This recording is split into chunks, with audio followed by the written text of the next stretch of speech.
Want to welcome everybody to the Y108 Bowser Nissan Theater. I am proud to be joined by Black River Entertainment's Jacob Davis. Yeah, thank y'all for having me, man. We said you can't jump up and down, but you can cheer. You're allowed to do that. So you were nice enough to send me a little video of, like, kind of get to know you video. Yeah, man. Which, if you don't mind, I'm going to share on Y108.com. Yeah, absolutely. All right, cool. Absolutely. All right, in it says you're from Shreveport, Louisiana. Shreveport, Louisiana, yeah. Okay.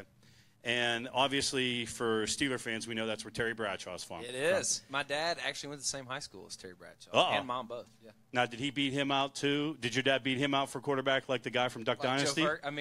Phil Robertson? Yeah. No, not that case. He was a little older than my dad.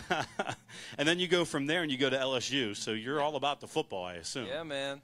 Yep. I was going to say, you can't be an LSU Tiger fan without, or going to LSU without being a football fan. I had to stay in college another year just for the football season. Oh, really? Yeah. Yeah, is that what it was? Yeah, that's what it was. Okay, we'll go with that.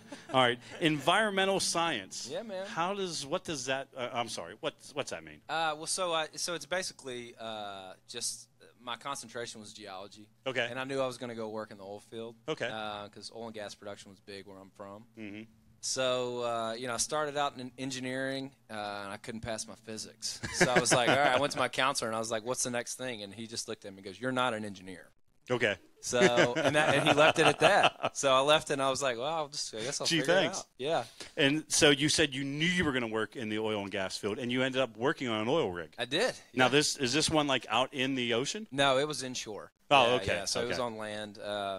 So those are about probably like a fourth of the size. Okay. Fourth of the size as those big offshore rigs. But, I did it for a year, man. Now, you may not know this, but doing some research for you, you share a name with somebody that is very important. It looks like you know who I'm talking about.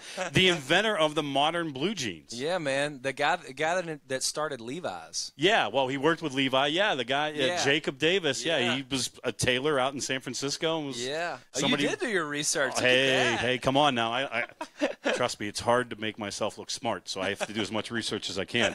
So now have you called Levi and said, hey, you know what, Jacob Davis and I, who knows, we could do some lineage here. Why don't you hook me up? They actually sent some clothes. Did they really? Yeah, so a guy at Black River had reached out to him, and he may have made that connection. All I know is a box of clothes showed up, and I was like, sweet, man. Can't go wrong with that. We actually went into a radio station one time, and we were going in to play like on air, and a guy had the picture of Jacob Davis pulled up. He's you don't look anything like him. Yeah, you don't look anything like him. It's like a picture of this 90-year-old man on Wikipedia, and I was like, that's not me.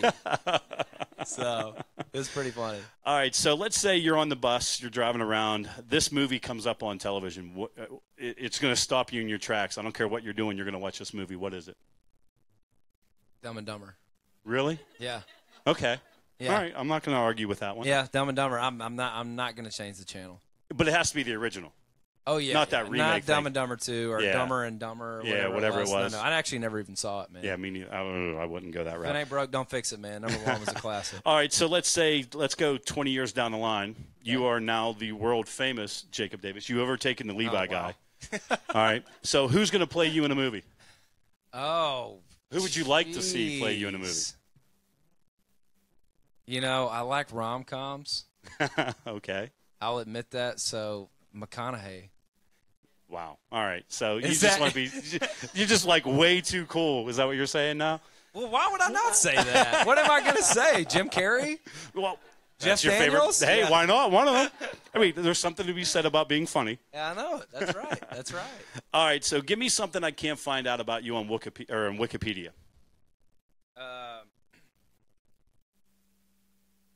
I'm afraid of elevators. I thought you were going to go there. What is up with that? I don't know, man. I just don't like them. I don't know what it is. You were never stuck in one? One never like... I've never been stuck in one. They always say you can use your head, too, if that happens. I've never been stuck in one. I don't know why. I guess it's just I feel like every time I'm in an elevator, I'm with my band, so that's probably the last crew that I need to get stuck in a confined space with. So maybe that's it. Because they're just going to let you go. Yeah, dude. I don't know. I don't know why it is. All right, so let's say we go home with you to Shreveport. Uh-huh. What are you going to take us to see? What's the must-see? The must-see in Shreveport would have to be the Municipal Auditorium there, because the Louisiana Hayride was, that was like before the Grand Ole Opry. Okay. So Elvis and Hank Jr. and all those guys, they played the Louisiana Hayride, and that was at Municipal Auditorium. Oh, nice. Have you played it? I have, actually. How cool was that? It was amazing. It's like this old, just beautiful building, and the architecture is amazing, and the sound is perfect. I mean, it's not like the Ryman, because nothing compares to the Ryman. No. But the Municipal is pretty close. But growing up there, that has to be like that's your Ryman. No, absolutely. And a lot of people said that, like if the Louisiana Hayride had been handled in the right way, that Shreveport could have been the Nashville of the South, but I don't know. It moved to Nashville, and I'm glad it did. So. Let you get a little bit of buffer between all the people at home. Yeah, I mean, I love home. I love Shreveport, but still, Nashville's home now.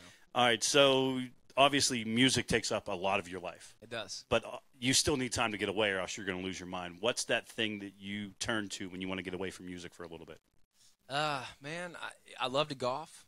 Okay. I love to golf. Are you any good? No. I love to golf, and I'm no good at it. All right. Well, hey, same here. Yeah, I love playing, man. I've gotten a lot of good song ideas on the golf course. I feel like you go out there and kind of unplug, and whoever you're golfing with may say something that you're like, oh, that was cool, and you put it in your phone, or you just get quiet for a minute and let your brain work. And you golf with a bunch of different people than me. Everybody that I golf with, they don't say things you want to say on the radio. I can well, tell you can't write all of it down. All right, and finally, I ask this because it gives a little bit of insight to what kind of music influences you. But the album's done. You're all ready to go. But there's one track left, and you have to put a cover song on it. What are you putting? Oh, man. These questions are great, dude. One cover song. I'm a big Jim Croce fan. Okay. So see, I didn't y'all know make who that Jim connection. Croce is. Like every time I hear Jim Croce, it reminds me of my dad. Okay. And I just can remember like specific areas, like being in the backseat of his truck. I remember asking him about a lyric to a Jim Croce song, and I used to drive my dad crazy with this. I would ask him like, "Hey, Dad, what's that mean? What's he saying? What does that mean?" And I remember specifically him turning around and being like, "Just listen to the song, son. Listen to the song." And that's where I So started. it doesn't matter anything off. Badly Roy Brown.